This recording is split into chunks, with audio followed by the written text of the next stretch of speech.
All right, Mele Kaliki Maka, yo, it is time to do the Christmas episode.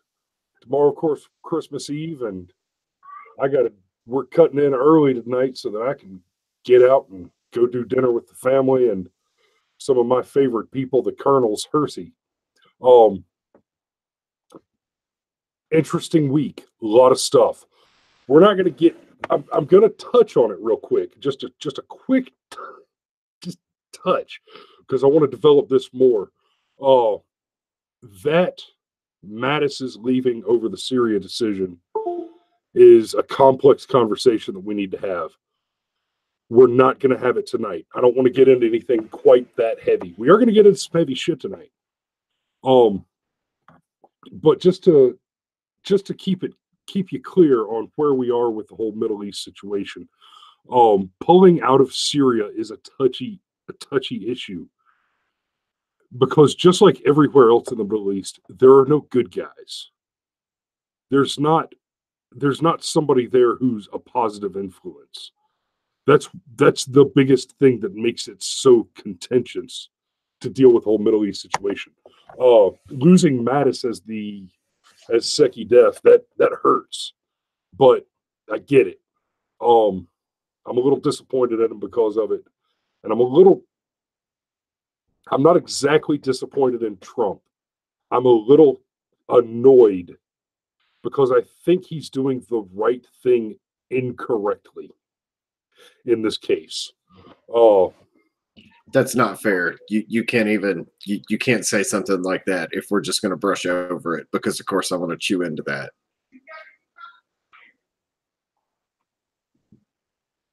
Did you lose me? Nope.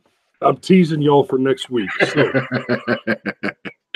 next week we're going to have the plan, and it's a little contentious based on some balls that are in the air right now, but the plan is to have at least one more military expert in to have this conversation for next week's show. So I just want to prime y'all up with that. That'll be the last show we do before the new year. And so there's a lot to get into there. So please, do your own research and come to next week's show ready to jump in the chat and challenge me. Call me an asshole, call me a liar, tell me I'm wrong, make me defend my positions, and we will have a hell of a good conversation. Tonight, what we're going to talk about, right now, what we're going to talk about, I say tonight because we usually do this at 2000, but we're doing the live piece early, and you'll just have to catch it on re-record. So Sargon got banned from Patreon.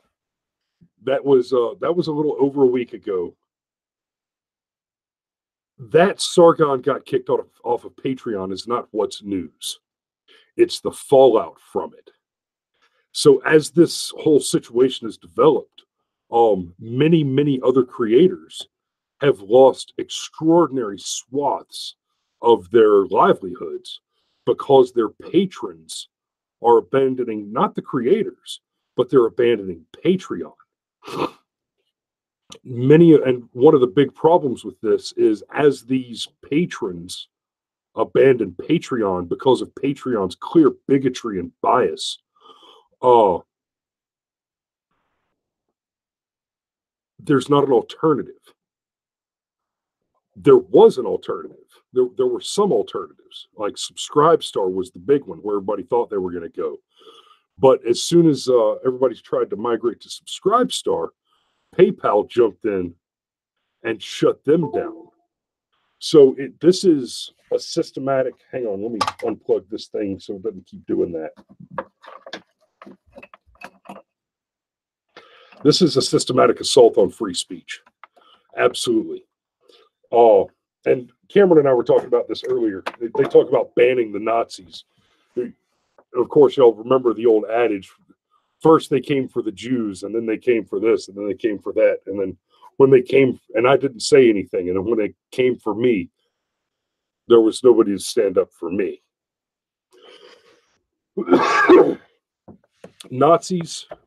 Banning Nazis from having their First Amendment free speech in the United States, it's the bump stock of etiquette and conversation. It's the foothold that the enemy grabs and gets into your base. Now, Oh, no, Chris, that could be the slippery slope fallacy.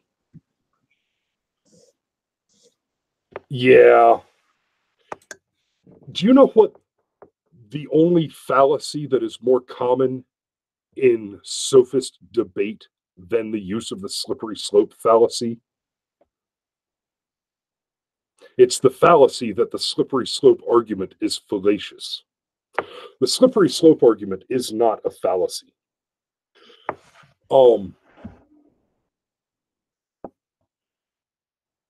It is pure and simple truth. If you, without getting into positions on the whole sexuality thing, if you had said to me 20 years ago that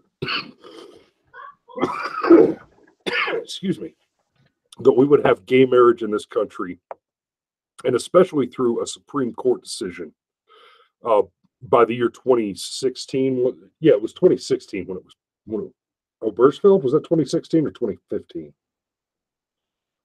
That was 15.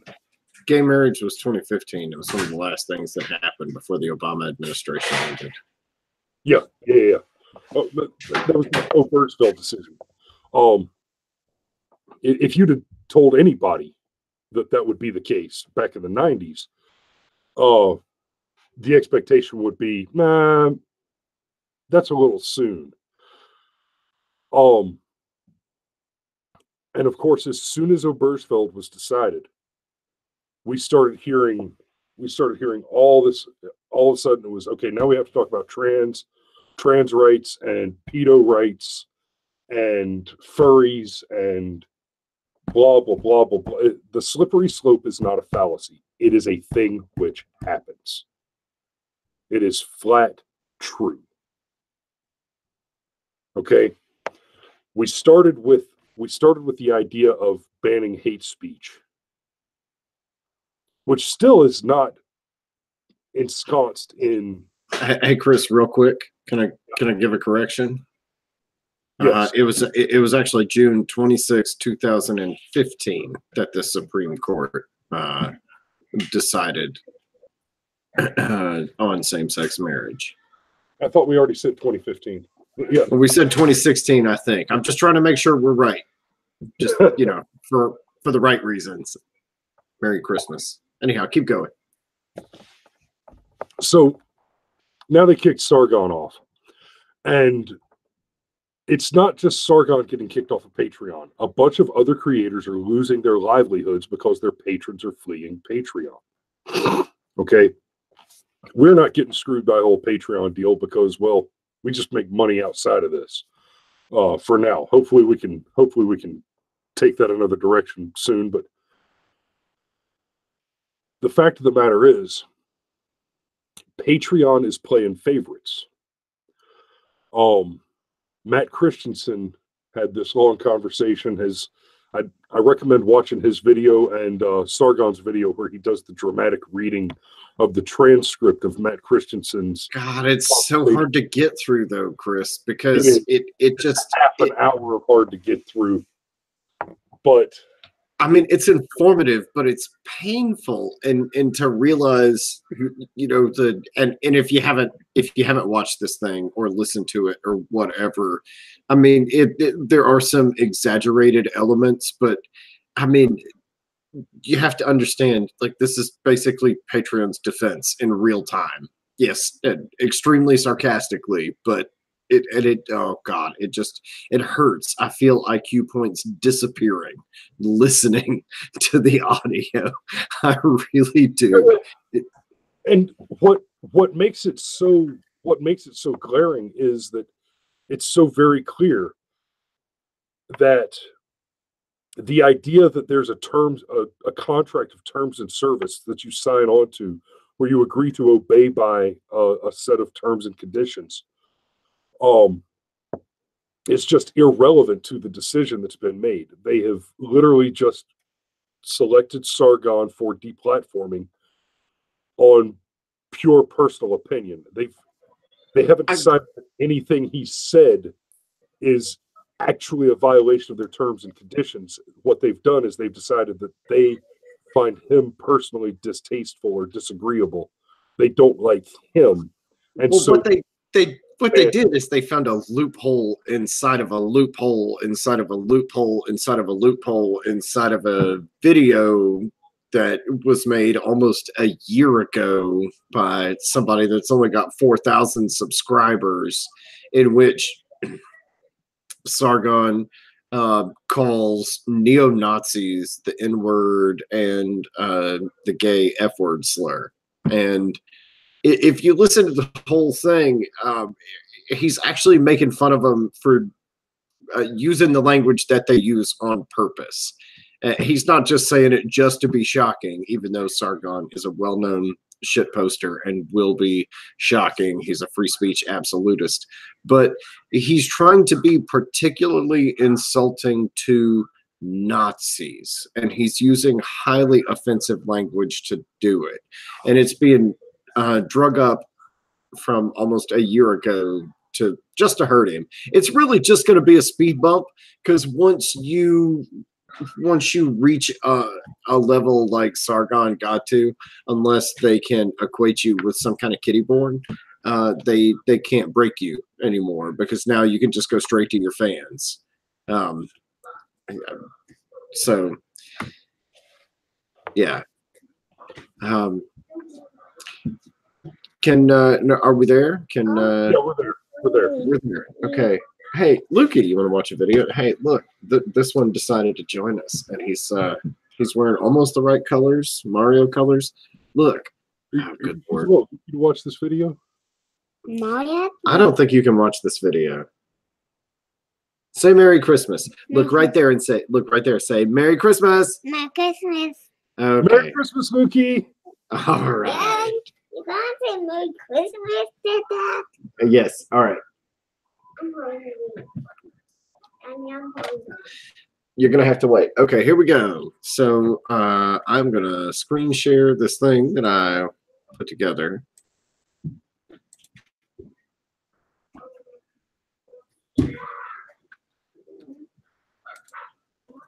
They're bullying people. Yes. Some of the biggest bullies right now, I can't believe it, because I'm a lefty, are on my side of the fucking fence.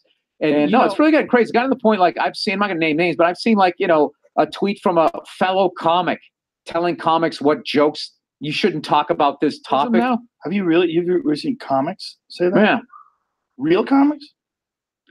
Like, if you really look at their agenda, when they say the future is feminine, that's not inclusive. It's going to be like, think the way, like a lot of that so-called progressives, extreme left is think the way we think, say what we say, or we will fucking destroy you. Say that it's just going too far. And this fucking thing where you have a difference of an opinion now, and they're just going to, you know, take your fucking job.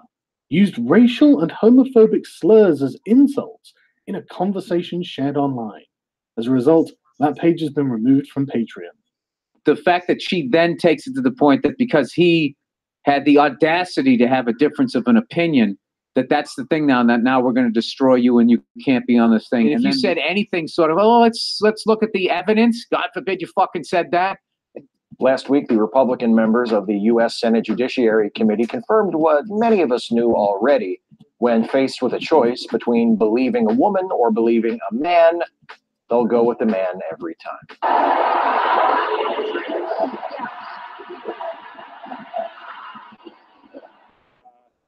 If it were me, and certainly I'm not threatening to do this, but I would burn down the building before I let them pass that Supreme Court justice. Like, the fact that she then takes it to the point that because he had the audacity to have a difference of an opinion, that's the thing now, that now we're going to destroy you and you can't be on this thing. That because he had the audacity to have a difference of an opinion.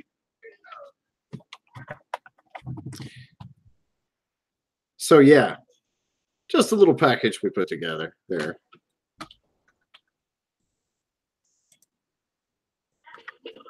Yeah, and there was a lot of mention in there about the whole thing with Kavanaugh And this, yeah, I deliberately was trying to tie the things together. Deliberately. you're still screen sharing. There you go. Oh, nope. Wait, You got to unscreen share. how do I unscreen share? There you go. You're good. Wait, are we good? Yeah, you're good. Okay, good.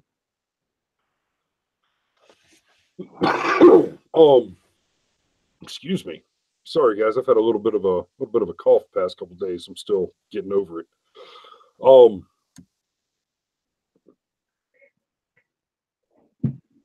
So go ahead, Cameron.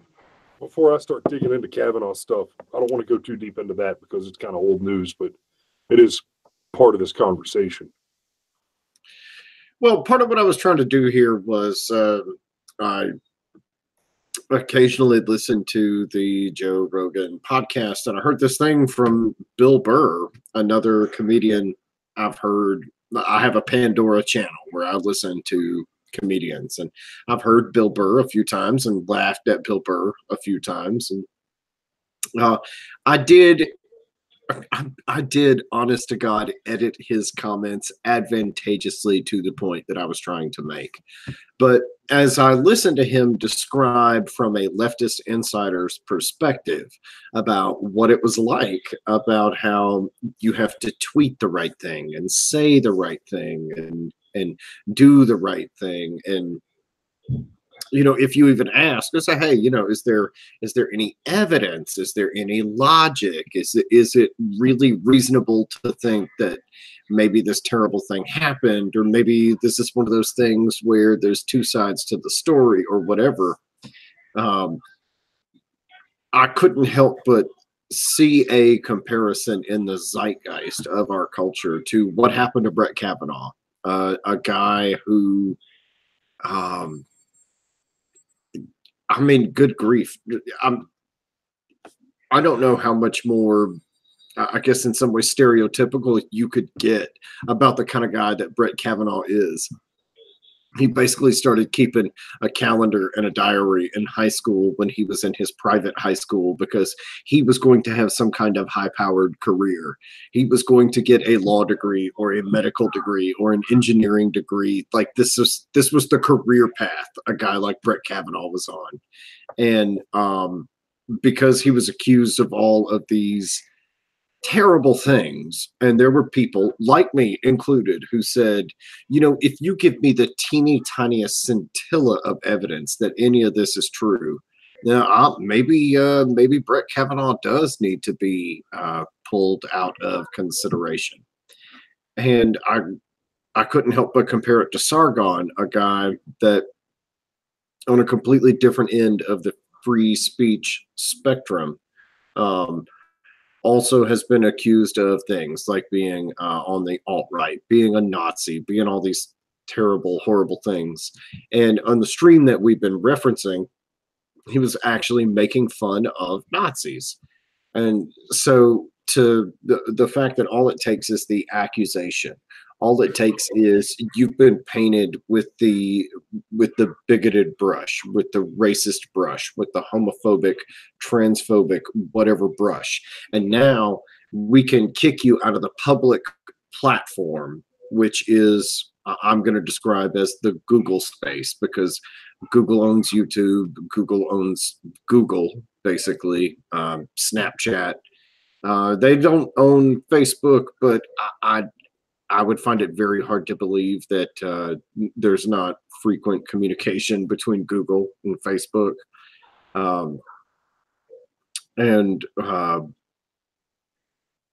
there's an effort being made where the accusation is enough to where you can be accused of a thing that's so terrible that now you're no longer allowed to have space in the public square.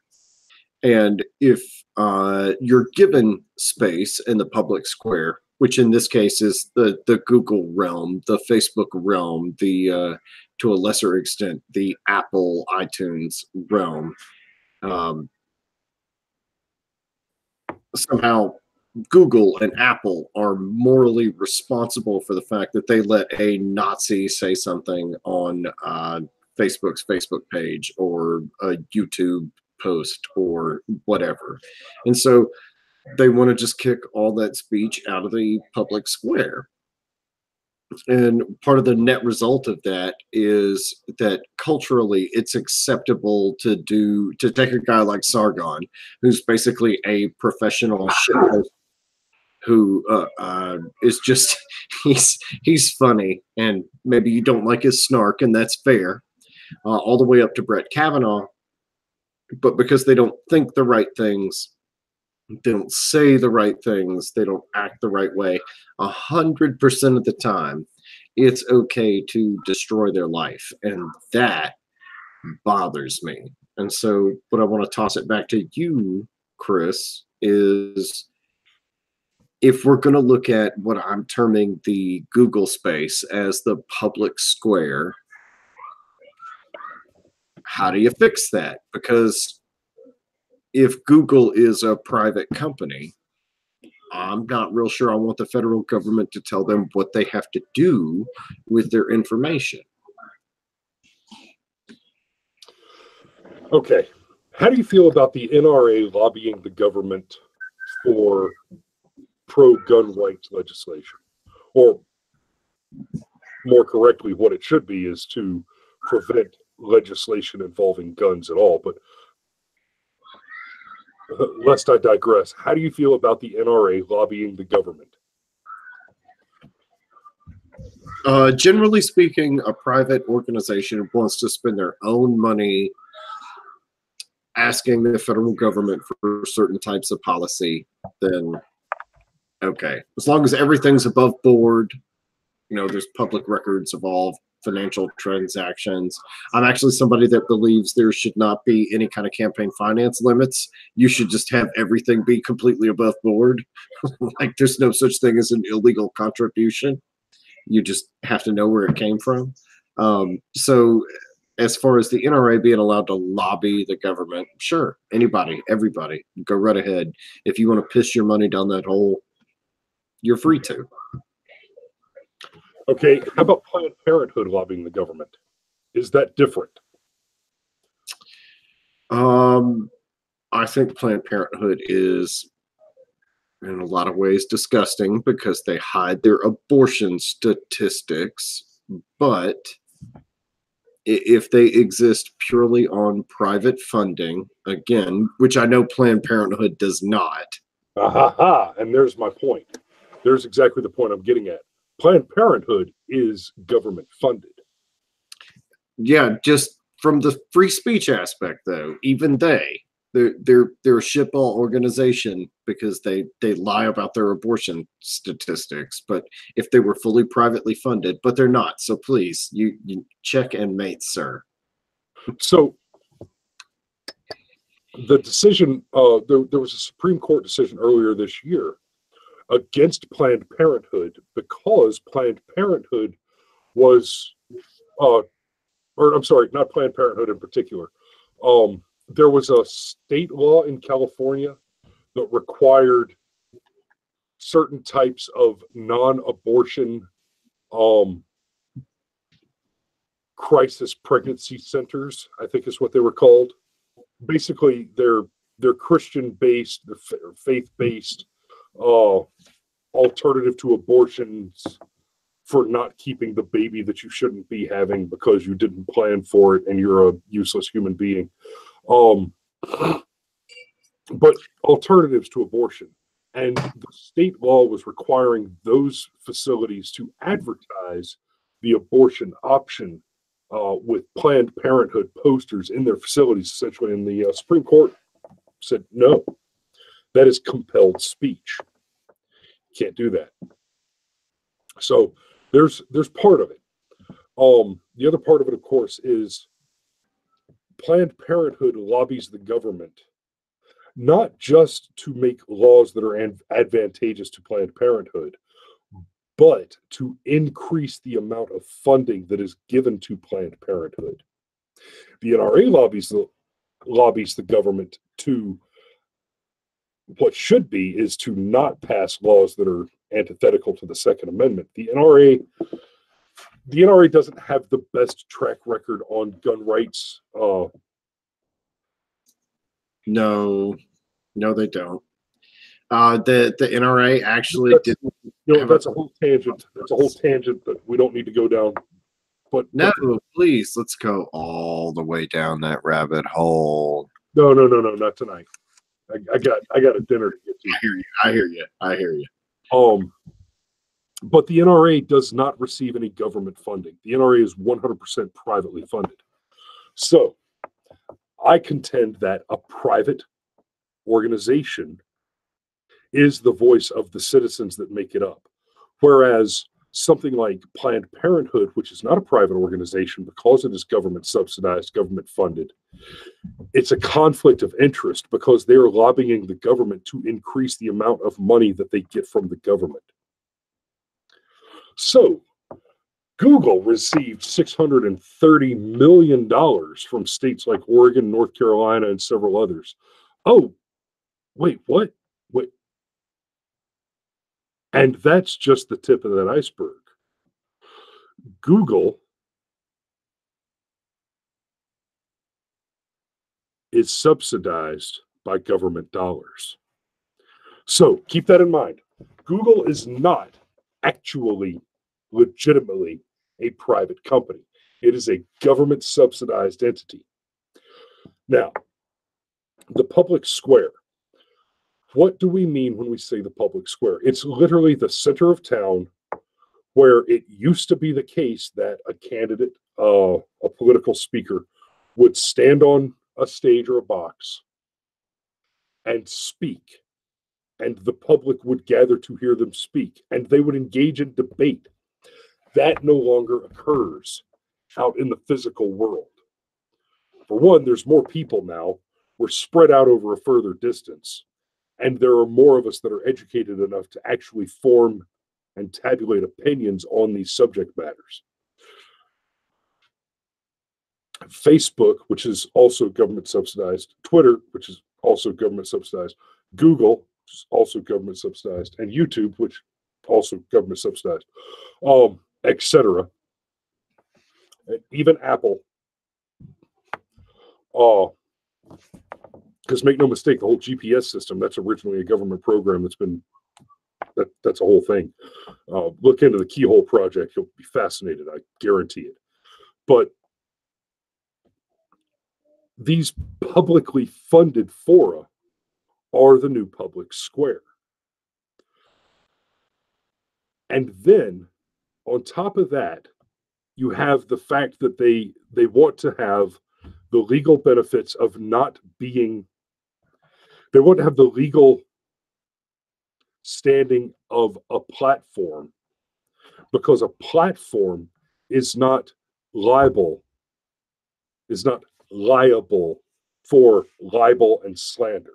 If I say, if I were to make an unfounded, unevidenced accusation against, I don't know, for example, a potential Supreme Court justice, and it was later proved that my accusation was utterly false, then he could come after me for making the accusation, for committing the crime, for doing the harm of slander or libel, but he couldn't come after the platform. Can I just point out real quick that Brett is not going to go after any of his accusers? Just real quick. But that's not the point. I know, but he can't. He could. He very well could. He certainly has a case. But the point is that Google and the rest that I mentioned, they want to be treated like platforms, as in whoever speaks there is just speaking, so that they're not liable for what they say. But then they want to take on the authority of an editorial, like a newspaper, where they get to decide what is and isn't printed. Well, you can't have it both ways. yes, Yes, that's the problem. They Right. want both. They want the privileges of both and the responsibility of neither. And if they would accept the liability associated with the set of privileges, then it would be okay. It would. And Well, that's it would, clearly the conundrum. I'm still not sure it would be okay, but it would be more defensible. Okay, so not just defensible. I think because we live in a world where your speech does have consequences if they decided they were going to go the platform route and you were allowed to say whatever you want within a very tight set of guidelines. You're allowed to say it, but the repercussions, and if that means that you get 1,000 likes and 100,000 dislikes and 10,000 comments where people make fun of you, well, you're the dumbass that put it out on the internet in the first place. And I would consider that almost like a free market of ideas, as long as it was consistent and not arbitrary. Right.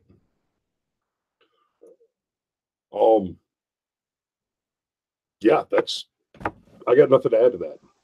The problem is that they want to claim that there's a possibility that they'll have the liability of a publisher. Like if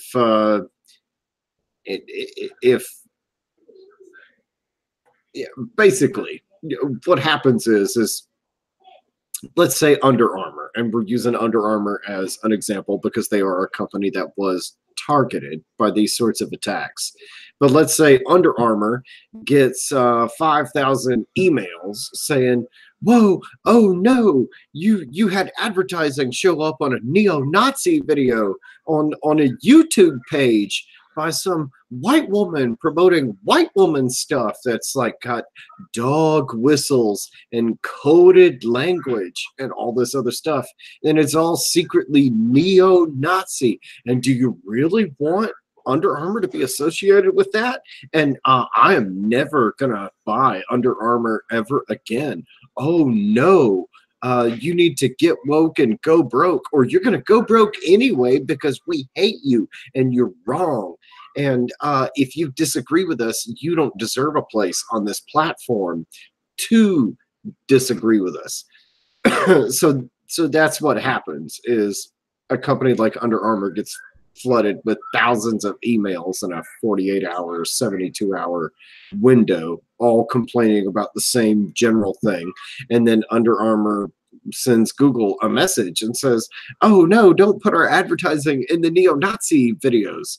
And then because you're allowed to call somebody like Sargon of Akkad, for example, neo-Nazi, well, now his videos, and there's another set of videos, they don't have a lot of subscribers, but they've also been demonetized. I can't put my finger on whose videos have been demonetized because they don't think or say the right thing.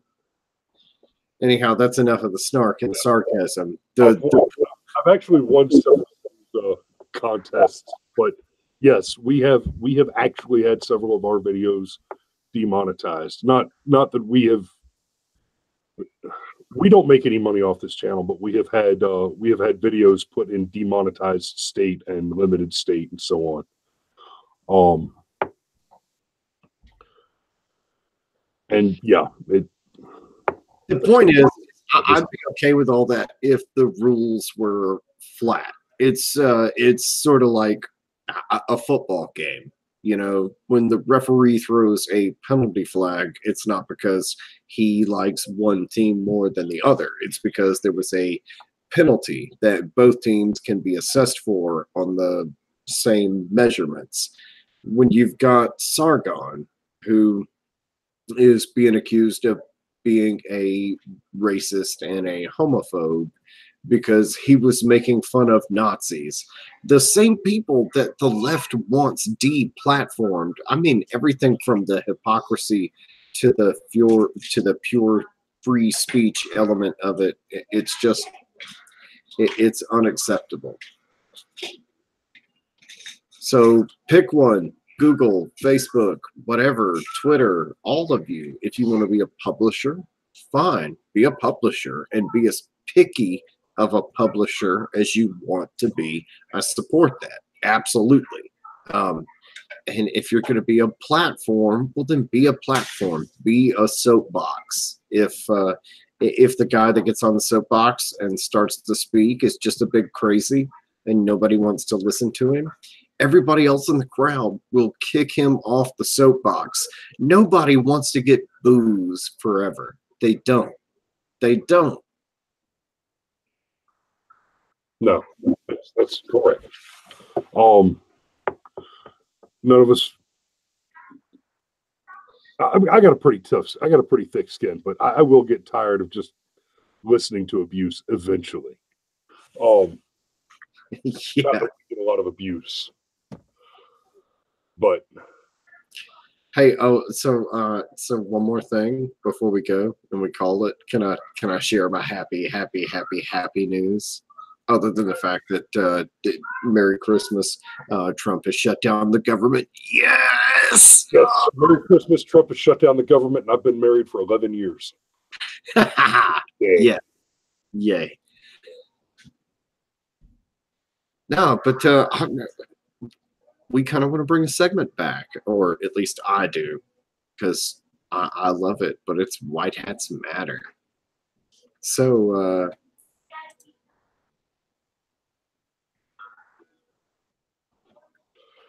yeah, give it to me. What do we got? So in Davis County, North Carolina, it's right here, according to Fox 8, homeowner shoots and kills a man trying to get into their home. It's about 9:27 p.m. and 21-year-old Sylvester Begley apparently died on the front lawn from a gunshot wound. So that makes it a hashtag DRT, because I got to tell you, it's not that I maliciously want people to die, even when they make mistakes. But if you get to the point to where somebody's trying to break into your home and you have to shoot them, the best thing for everybody involved, minus the perpetrator, of course, is for the perpetrator to die on scene. It not only makes things easier in a lot of technical and legal ways for the victims of the crime, but it also serves as a hell of a warning to not break into people's homes. I mean, just don't break into people's homes. This is one reason why I'm just going to give him a quick shout out. I think Maj Toure is amazing. Please arm the ghetto. You want to solve the crime problems in the ghetto? Give the grandmas in the ghetto 9mm. It will solve like 90% of the problems. Overnight, it'll happen. Good grief. So, yeah. Hashtag DRT. Dead right there. And homeowner in North Carolina. Hell yeah. So that's a hashtag White Hats Matter. We've been needing to do those again.